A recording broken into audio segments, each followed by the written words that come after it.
Jolanta, and thank you so much for being here today and sharing with me and the viewers on how you overcame a kind of adversity. So if I may introduce you to our viewers, you are the owner and founder of Get Coaching. And in your business, I better read this out now, otherwise I get it wrong again. In your business, you support frustrated architects in breaking the barriers to transition from full-time working and leading a business and life by design. Leading a business and life by design. That sounds beautiful. I love it. So thank you so much. And I'd like to ask you now, what would you like to share with us today? Well, first of all, I'd like to thank you and hello and welcome hello and to you, and thank you for inviting me to your space for this interview. This is really great. So what I'd like to share with you, so the question was quite intriguing. How do I overcome challenges or any challenges that I have to get through to where I want to get? So that is quite intriguing.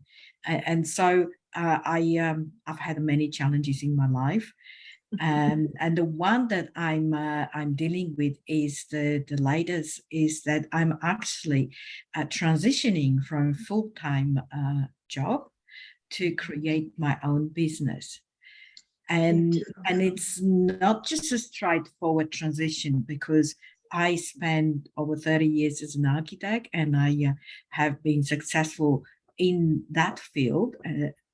However, I wanted to transition because I've seen a lot of people in my profession that they were having, dealing with the challenges of the profession.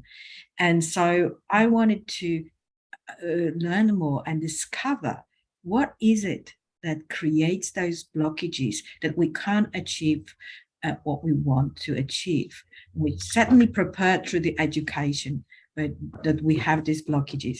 So my first step in my transitioning to the business is to actually become a coach for architects, people in my profession who I'm very passionate about. Yes, and what a great question to ask yourself. How can I master the transition myself and then help others to do so too? I loved it. And so what would you say was the biggest challenge in you making this transition from working full-time and trying to support architects to step out of their full-time job into their own business, and as such, excuse me, and as such create a business and life by their design? So the biggest challenge was actually to stop for the moment doing what I was doing, because I still have big plans ahead of me as an architect. But I love my profession and I love what I was doing. I love my job. I love the people I was with. I love the whole industry. Property development is my thing. And so and by being in the profession and having a job, I already created a cash flow that allowed me to do things on the side, meaning that I was also doing my own development projects, and I had a lot of fun with this. So that was a difficult decision to say, I'm taking a break from this because I need to jump and start to learn about coaching, about human behavior, about the business. So many new things. And so that was a big decision for me. Yes, and I can also imagine that the challenge lied in leaving the safety that you knew until then, because you said yourself you were very successful and also financially. So I can imagine that that is a big challenge to step away from that safety, because human beings are programmed automatically to stay in safety. So I can see that that was a big challenge in itself. It was a tremendous challenge, because it's not only me. I'm a part of the family who they were relying on me to provide the lifestyle that we had, and so suddenly I took on me this challenge, and which meant that I needed to prepare the whole family that we will be going through some bumps, and that there is some uncertainty there. Yeah. And so I needed their support on that journey. Yeah, absolutely. You needed their support. And what would you say was the other very important thing for you to stay on course, basically, not to give up too quickly when things didn't work out quite the way you wanted it, but to keep telling yourself you're going to make this work? What was it that kept you going? Well, so basically, I came to the point in my life that I have achieved all my goals, and there was, and somehow deep inside, I heard the voice that now is the time to prepare yourself for a bigger job. There was a little dream there that I wanted to fulfill, and I wanted to, make my life meaningful in a way that I felt responsible, that I'm here for a purpose, and my purpose is to give back. So all my experiences, knowledge, and life experiences and professional experiences are important for others. And so I wanted to, I felt that I have a need to do it, to create a meaning in my life. Yeah. I can't just retire, sit down and watch the TV or something. I needed to go and take that biggest journey of my life. In fact, I felt that my whole life was the preparation for that moment. Beautiful. Oh, I love it. I get goosebumps when you say that. Wow. So what was it? What was the most important thing that you realized in the process of shifting from your full-time job into helping others? Well, it was a fundamental problem, the moment actually in my shift, because as I said, I had many challenges in my life, and I was dealing with those challenges with the skills that I had. And so every time I had another challenge, I've added another skill. And that's how I approach challenges. Now, when I came to this challenge, I realized that this is kind of different challenge that I'm going through. It's not just simply adding on the skills that I need in my venture, in my business. I need to kind of totally deconstruct myself. That's what I've noticed. And had I knew from the beginning, May I interrupt you? That sounds so intriguing. You had to totally deconstruct yourself. May I just ask what exactly you mean with it? Yes. So as I was studying human behavior and what is important, how our subconscious works, and how it's like a program, I've realized that I can see certain things with the program that I have. But if I want to see beyond that, I need to change my program. And so Wow. that was the question, how do I change my program? Mm-hmm. That was the Yeah. big challenge for me to Yes. dismantle to question the old program. And what it meant to me that I needed to get loose. Loose in the mean that when I started, I was the whole package, nicely wrapped up and tight. And I needed to really open up the whole box and Wow. let the parts loose. And that Mm-hmm. was the scary moment, because in that process, I've realized that I've lost my identity. Wow. Wow, this is huge. And I come across this all the time, that in different situations when we face adversity, that we, before it comes to us facing the adversity, we actually lose our identity. This is such a pivotal moment. Thank you for sharing that. And at the same time, it's such a vulnerable moment as well, because in the moment, as you say, you're opening this box, you're opening yourself in the full vulnerability of who you are. So how did Exactly you right. cope with it? Yeah. And so it was challenging. The whole thing was challenging because as much as I had a internal conversation, I didn't know how the external world will take that conversation. So Mm-hmm. I was going through the conversation internally, and kind of more um, putting myself in hiding, from the environment, from the people that I knew. I put a distance to Mm-hmm. myself because there was this conversation going on, and I wasn't sure how they would take it. Mm-hmm. So what kind of fear would you say that was? You said you were sort of hiding. So what would the fear have been that you can relate to that?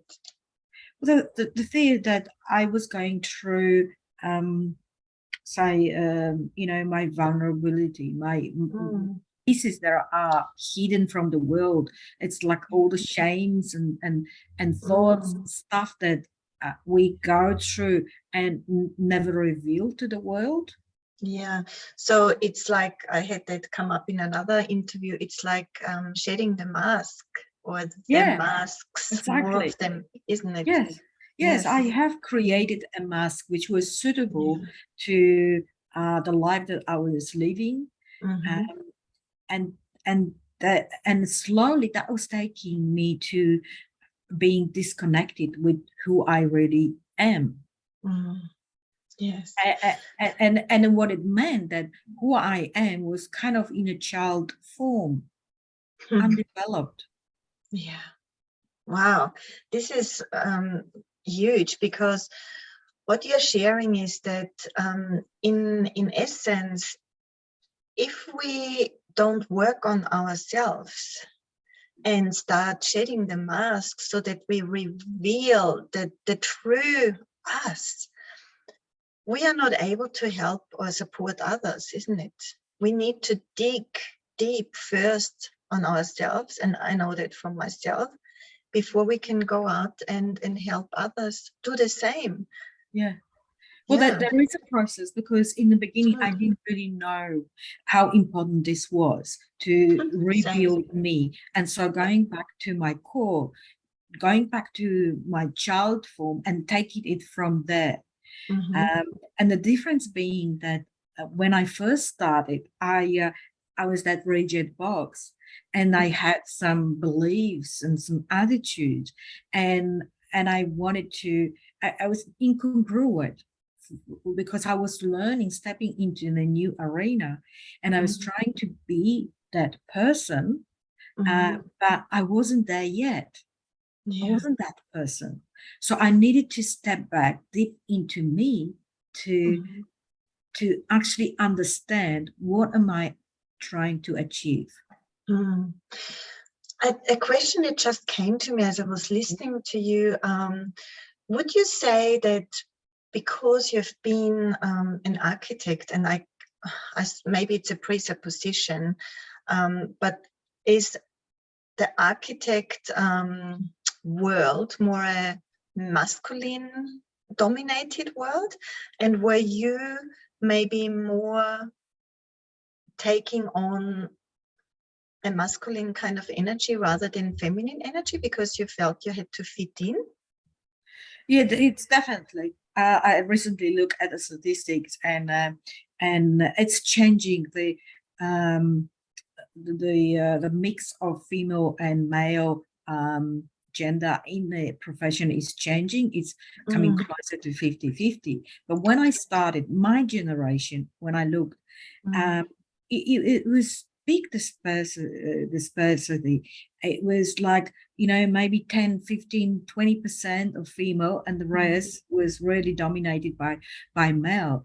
And so I remember very much that in the beginning, when I was working, the only woman in the office, I really prayed every night to speak like them, to be like them, to make this kind of jokes like them.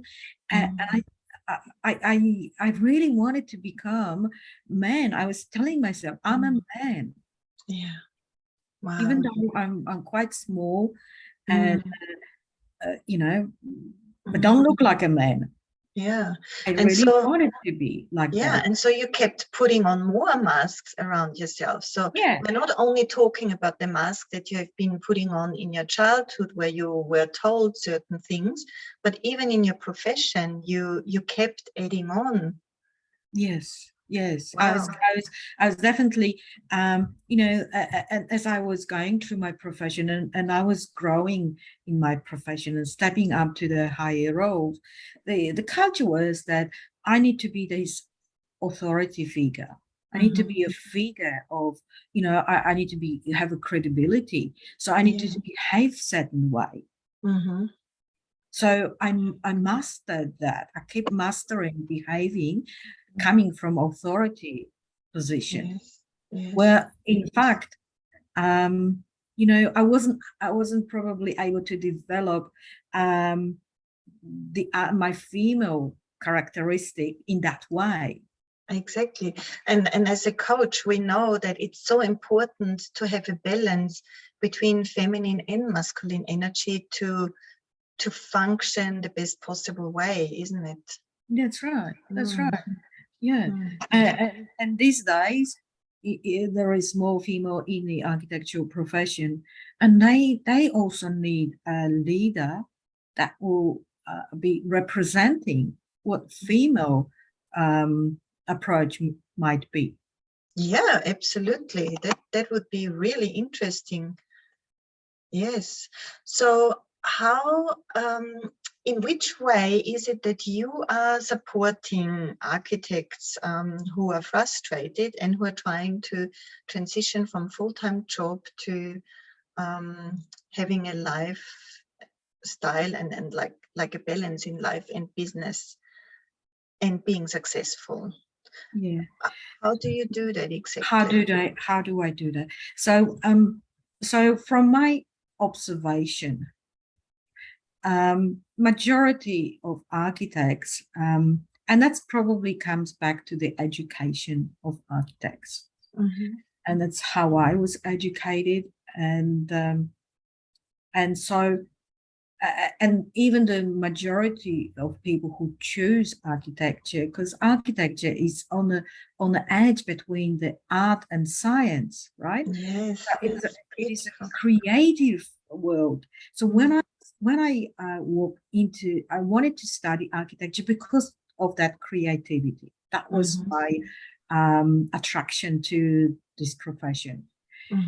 It also attracted me that I can create something and for others, and I can create the environment that maybe inspires people to do their best things. So naturally, you want to succeed in that area. So you want to be known as being able to create that environment that is special. Yeah. And so what I've noticed with and because my passion is property development, I also have another degree, which is property development. And I've learned more about property, not just from creative viewpoint. I've learned all the financial aspects, all the, what is behind, what is the driver, what other drivers are in this business. And so I started to be familiar with the legal stuff, with matters, with the financial, with all other players there are in that field. And so when I was working with the architects, I kept sharing this with the architects in my team.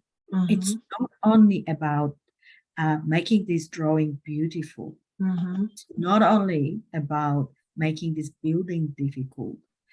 It's about influence. It's about communicating. It's about understanding the client, what they really want. Absolutely. Also understand the financial, what they want, and understand the urban designers and what they want to create in the city. Understand the community and so forth, and just the list goes on and on and on. So as much as architects love, just leave me alone, I'm sitting here and creating the masterpiece, there are so many other responsibilities to fulfill other needs from other people, members of community. That is, and it's an art, it's a skill to communicate with everyone, and also technicality to understand it. So, and all of that, it's like a whole package you're passing on to your clients, the frustrated architects that you are working with. So so I stepped back from that, and I designed the program. So it's like an ABC for architects to be successful, which means, so I'm not teaching them design skills. No. Because that's given. They already done it. Exactly. I'm coaching them to think like a master designer. And so someone who's able to understand all the stakeholders and the reasons behind why this building is going to be built. And so they can influence in the best way, because they certainly have beautiful skills. Yes. And would you say that sometimes your coaching also involves them coaching on a personal level? Yes, because and that's exactly where it all starts, because when we finish architecture and we started practicing, we have our beliefs, we have attitudes, and we are the fixed box in a way. We are the box, and we've done it a few times, and we become certain about certain ways of doing things. And so I've realized that I'd like to help the architect to unpack that box and look deeper into themselves and see the connections of their particular value that they have, and put it in a different way. Yeah, I loved it. And so that's the way. That's where I'm connecting it with a frustrated architect, because from the architect viewpoint, you say, how come they can't see the value of that? Yeah. But we also have to see the value of what the other stakeholders are contributing. Absolutely. So look at it from the outside, not only from your point of view. Exactly. Yes, I loved it. Yeah. So Jolanta, if I was asking you, what was the one advice you would give to the people watching our interview, what would it be? I'm talking now to the architects. First of all, have trust in yourself. You have incredible value.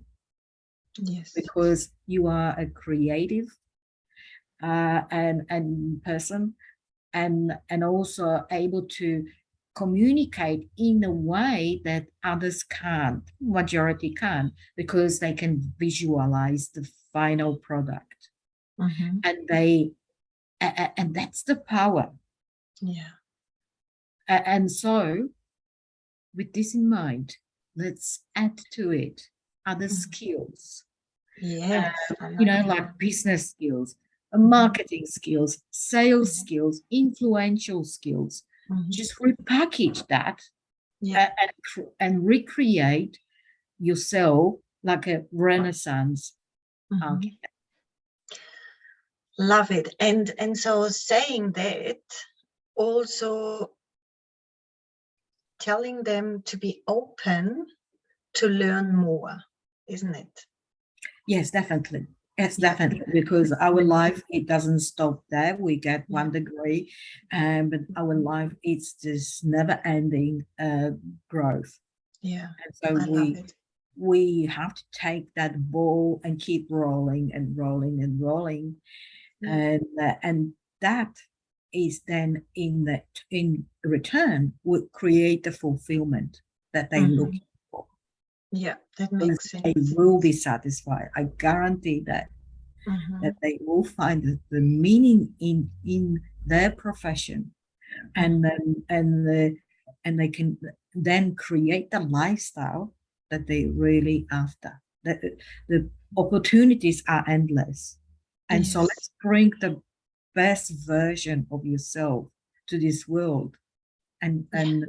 and play the the best game with the whole environment or other people, and be Yeah. visible, have your voice. I liked it. Yes. So on that note, thank you so much, Jolanta, for this interview. I think you gave lots and lots of value for people watching that. And I wish you the best of luck in your business. And I can see your passion. So please go out and, yeah, share your knowledge and your passion with everyone you come across. So thank you so much, Jolanta. Love it. Thank you. Thank you. Thank you for the opportunity to talk about this, You're and welcome. your sincere interest and your questions which trigger more and more thoughts. Thank you Thank very you, much. Jolanta. It was a pleasure. Bye.